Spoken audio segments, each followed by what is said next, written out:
एक समय ये भी गुजरा है जब साहब और मानीला मानंद जी के छोटे से घर में महादेव की बात शुरू हुई थी।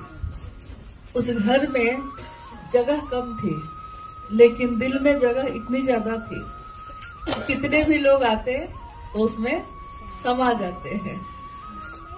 तो महत्वपूर्ण ये होता है कि आपके दिल में क्या जगह है, किसके लिए। तो उसी में आप अव्यवस्था में भी व्यवस्था बना लेते हैं। अभी हम लोग इतने लोग बैठे हैं तो कोई दिक्कत में तो है ही नहीं है। चलिए, तो साहब ने कहा भी है हमेशा कि मेरी अव्यवस्था में ही व्यवस्था है। और इसी में मुझको याद आता है कि जब कम संख्या में गुरु भाई गुरु बहन रहे, तब भी कम व्यवस्था थी, तब भी कम सुविधा थी, लेकिन उसी में एक तरफ साहब भजनानंद जी शिव की चर्चा करते और एक तरफ मानीला मानंद जी गुरु भाई गुरु बहनों की देखभाल करती।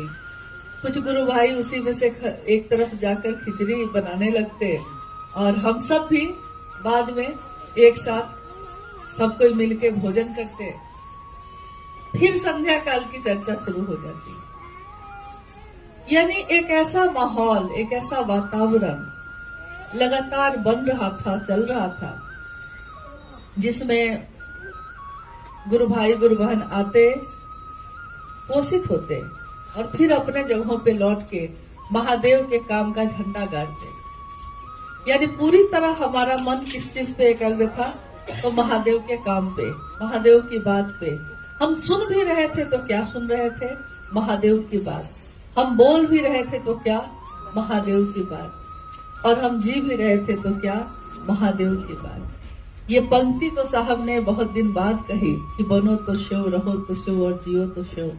लेकिन शिव के से सहजानंद साहब उस समय ही जी रहे थे शिव की तरह, बने हुए थे शिव की तरह, रह रहे थे शिव की तरह। क्योंकि जो सबको देने वाला है महादेव, वो खुद भी कैसे है?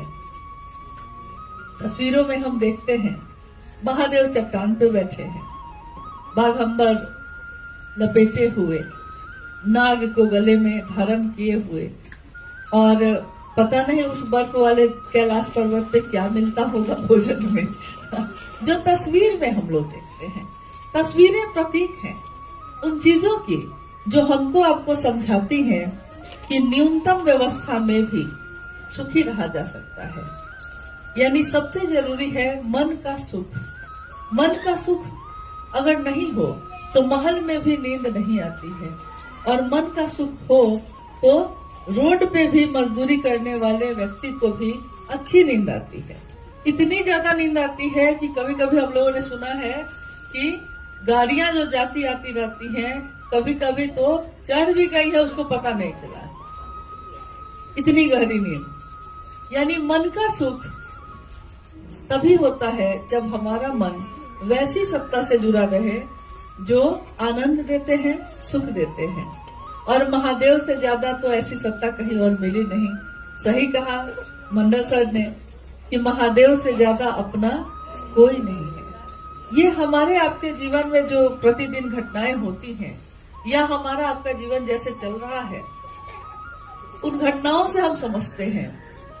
यही उपवन में एक दिन लाइव चर्चा साहब की हो रही थी और साहब ने कहा कि मेरे 72 वर्षों के जीवन में, उस समय साहब 72 वर्ष के हुए थे, साहब ने कहा कि मेरे 72 वर्षों के जीवन में मैंने ये जाना है कि शिव से ज्यादा अपना कोई नहीं होता। और आज आप नहीं समझते, आज आप नहीं समझ पाते हैं कि आपका सबसे ज्यादा भला सोचने वाला, सबसे ज्यादा शुभ की कामना करने वाला मैं हूं, लेकिन आप समझते नहीं हैं कि सबसे ज्यादा आपका अपना कौन है। आज नहीं समझ रहे हैं आप, कभी तो समझेंगे। कौन होता है अपना? अपना वो होता है जो आपका शुभ सोचे, अच्छा सोचे। उसी से हम लोग आकलन करते हैं कि हमारा अच्छा। बारिश में भी आपके रोते हुए आंसू देख ले, वो अपना होता है। हाँ, कहीं पढ़ा मैंने कि जो बारिश हो रही हो और आपकी आंखों से आंसू बहे और जो अपना है वो समझ जाता है और पूछने लगता है कि क्या हुआ है।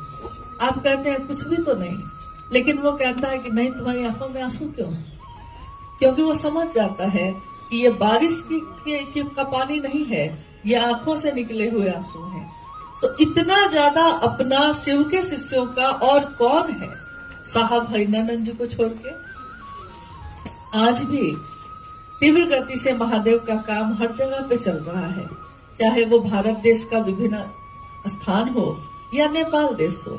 दोनों जगहों पे उतनी तीव्र गति से सारे लोग महादेव के काम को बढ़ाने में अपनी भूमिका निभा रहे हैं और जगत ये देख रहा है कि ये किसके विचार हैं, ये किसकी बात है। क्योंकि जब भी हम किसी से ये कहते हैं कि महादेव मेरे गुरु हैं, तुम्हारे भी हो सकते हैं, तो लोग पूछते हैं कि ये कैसी बात है, कैसे हो सकते हैं। तो हम कितने विश्वास के साथ उसको कहते हैं कि 3 सूत्र है, करिए ना, हो जाएंगे महादेव गुरु। तो ये 3 सूत्र बताने में हमारे मन में कितना विश्वास होता है। तब वो व्यक्ति पूछता है कि ये बात आपने कहाँ सुनी, किसने कही ये बात कि महादेव से दया मांगने पे महादेव दया करते हैं। क्योंकि आज तक तो हम लोगों ने सुना था कि ईश्वर कृपा करते हैं, करोगे तब ना पाओगे, तो जो हम करेंगे वो ना हम पाएंगे। आज तक तो हम लोगों ने यही सुना, लेकिन ये कभी नहीं सुना कि दया मांगी जाती है। ये कभी नहीं सुना कि गुरु दक्षिणा में, हमने अभी तक यही सुना था कि गुरु दक्षिणा, किसी को गुरु मानो तो गुरु दक्षिणा में सामान दिया जाता है, पैसे दिए जाते हैं, कपड़े दिए जाते हैं, मिठाई और फल दिए जाते हैं। लेकिन हम लोगों ने ये कभी नहीं सुना कि गुरु दक्षिणा में कृतज्ञता दी जाती है। ये तो हम लोगों ने कभी सुना ही नहीं। लोग कहते हैं ना कि कृतज्ञ होना मतलब कृतज्ञता देना, ये तो हम लोगों ने कभी सुना ही नहीं। ये पहली बार महादेव के साथ सुन रहे हैं हम। कृतज्ञ होना, क्या महादेव सिर्फ कृतज्ञ होने से प्रसन्न हो जाते हैं? और कुछ न कुछ तो कर्म करने के लिए कहा जाता है। कोई उपासना करो, कोई मंत्र का जप करो, कुछ क्रिया करो, कुछ साधना करो। और आप कहते हैं कि महादेव को गुरु मान के कुछ मत करो, तब भी परिणाम वही होगा। प्रारंभिक समय में साहब कहा करते कि महादेव को गुरु मान के और कंबल ओढ़ के सो जाओ। नहीं सर, कंबल ओढ़ के सो जाओ, कुछ मत करो और तब देखो कि क्या हो। केवल विचार पे खड़े रह जाना, इस विचार से हटना मत कि जो मैंने सोच लिया है, हाँ, विचार पे खड़े हो गए तो फिर इससे हटिएगा मत और देखिए परिणाम क्या आता है।